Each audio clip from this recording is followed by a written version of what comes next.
नमस्कार प्रिय दर्शकों। खनिज को सबसे जरूरी प्रकृति के संसाधनों में से एक माना जाता है और ये इंसान के जीवन के विकास और तरक्की में अहम भूमिका निभाते हैं।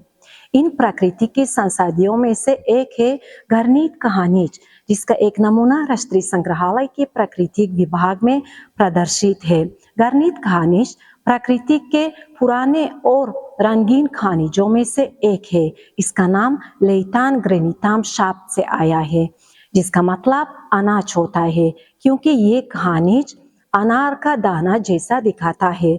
घर्नित खनिज एक सिलिकेट खनिज है और ये कई रंगों में भी आता है। लाल, हरा, पीला, नारंगी, भूरा और रंगहीन भी होता है। इंसान पुराने समय से ही घर्नित को एक हल्का महंगा पत्थर के तौर पर उपयोग कर आ रहा है।